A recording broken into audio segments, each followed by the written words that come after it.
Hey everybody, I'm Tom Vasel. I'm Violet. And I'm Ruby. And today we're taking a look at a game called For the King and Me. This is a reprint of an older game called BIBLIOS, a game that you've not played, and you've not played. I played BIBLIOS, I liked it. Z is going to do a comparison video between the two of them, so we're just taking a look at this as if it's a new game. In this game, there's a new king, and you are trying to advise that king and get as many titles as you can. Through card play, here's how it works.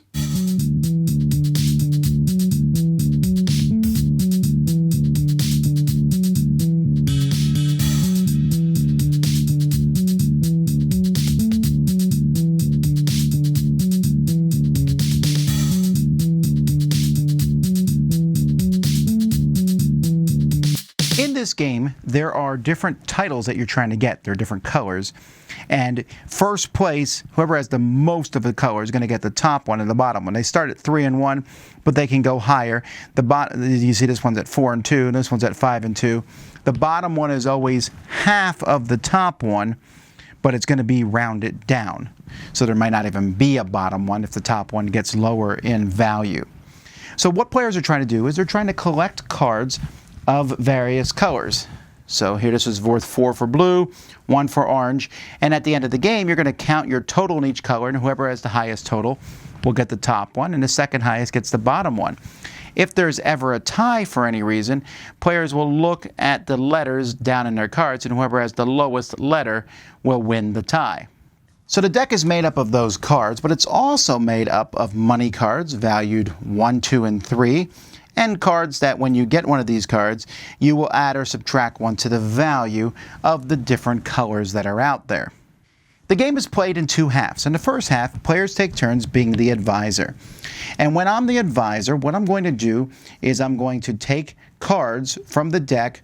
So here, for example, let's say we're playing a 4-player game. I'm going to take 5 cards from the deck, 1 more than the number of players. And I'm going to look at them one at a time. When I look at a card, I'm going to put it in one of 3 different places. I could put it in front of me. I could put it in a pile, supply pile, that we're going to get to in the second half of the game. Or I can put it out here where other players can get it. I don't really want anyone to have this one. I don't necessarily want it, so I'm going to put it over here. But I can only put 1 card in that pile. So now my other cards are going to have to go somewhere else. And I have to do that before looking at them. A 3 gold. Ah, it's pretty good. Do I want to keep it? I don't want that now. I'm going to give it to the other players. Oh, I definitely want green. I'm going to keep this card for myself. Ah, a 2 green, but you know what? I already took a card, so honestly, the rest of my cards have to go to the middle. Then these cards are going to be revealed, and each player in turn order will take one of those cards and add it. If you ever take a card that has these plus or minuses, you immediately do that. The rest you will keep. Then it's the next person's turn, and they're going to go through cards and hand them out like that. And everyone's going to have a pile of cards, and this deck will eventually run out, and then the second half of the game happens.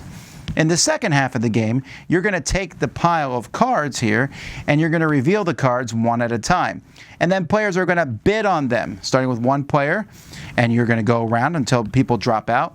They're going to pay gold cards. I doubt many people are going to pay for a 1 gold card, although you can. But to add 1 to 2 different levels, that one I might bid pretty high on. Or a 3 red. So when players bid, they're going to pay certain amounts of gold. You have to get rid of all of it. You don't get change when you pay for these. So if I bid 1 and win the bid, then I only have this 2 card. I have to spend it. And you just keep doing that till all the cards are given out to the players. At that point, players simply reveal all the different colors, and they take their titles. You put them underneath your portrait. Each character starts with a different portrait over the course of the game. And then these are your titles. So I'm the Master of Army, Head Butcher, Moat Inspector. Of course, I'm also looking to see how many points I have. In this case, I have 9 points. And then whoever has the highest amount is going to win the game.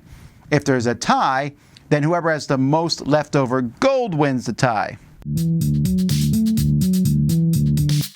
Component-wise, the theme is fine. I mean, the pictures are funny and silly that you have these, and then you got stuff like chamber pot cleaner and Head of the Night Guard, says this one.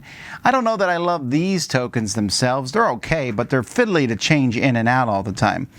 The cards are fine. Again, the artwork works, and I'm not really looking at the artwork. I'm looking more at the colors on the sides to see what color everything is. But it's just silly cartoon artwork. It works. It's fine. There's not a lot, and everything fits very nicely in this insert. So the game comes in two halves here. The first half, you draw cards and decide whether you want to keep it or give it to other people or put it in a deck to be auctioned later. What did you guys think of that? That was pretty interesting. For example, I have a card that I want, but also a lot of other people want. I might put it in the deck so I can bet on it later. Right. Or I might just like place it out or keep it. Did you ever keep a card and then you drew a better card and you're like, I should have kept that one? Yeah, I think that happened once. It happened to me a lot. Once? Did it happen to you? I think it happened every time. Well, maybe you should stop taking the first card. It's hard choices. I thought that was very difficult. Yeah, it is a tough choice to make, right? You're throwing cards out there, and it's. I am of the opinion if I want a card a little bit, I might as well keep it because it's better for me. A bird in the hand is better than two in the bush. What did you think about the second half, the auctioning?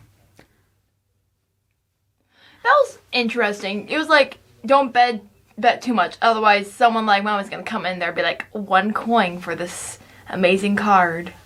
And then no one's going to raise the stakes. That's true. You have to be very careful in the second round. It's very easy for everybody to run out of money except one person. Then that person's like, I will take all the rest of the cards for a cheap price. But the bids went really high. And you were the one who made them high. Like 7? I wanted that card. So here's the deal. So the bidding part and the first part, they're interesting. But at the end of the game, our scores were pretty low. I mean, it was like 7, 6, 3. What do you think about that? Are you okay with that, or do you wish the scores were higher? I do kind of wish the scores went higher because you could collect one of a lot of one color, but then somebody's like, I'm gonna make the score to 0, which happened to me.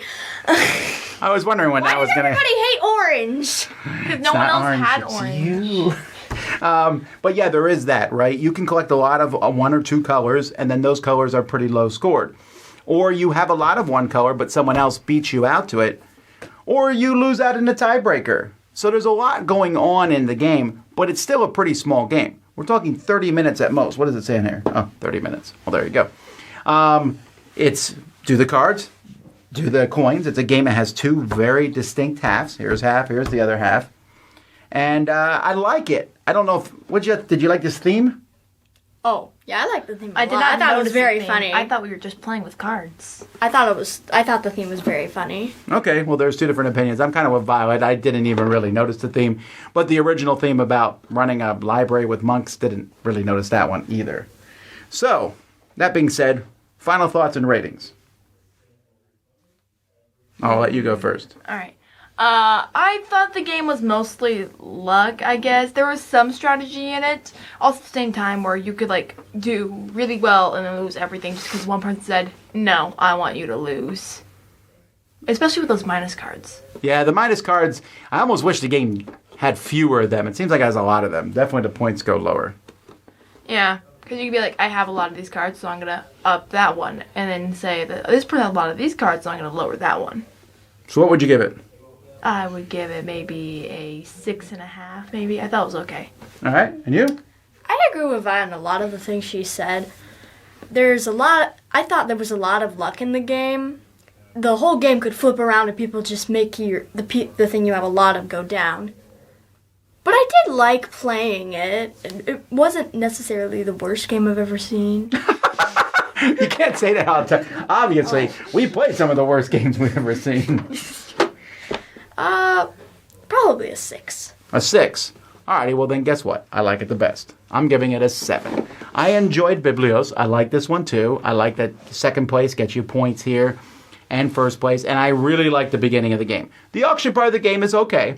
The scoring at the end, a little anticlimactic. But the beginning, where you draw cards and say, do I want to keep it or give it to somebody else or put it in the middle? I love that. An I split type situation. That's a lot of fun. So, for me, a 7 overall. And that's For the King and Me. I think that's what it's called. It's a weird name, too. For the King and Me. Anyway, I'm Tom Vasel. I'm Violet. And I'm Ruby. And you've been watching The Dice Tower.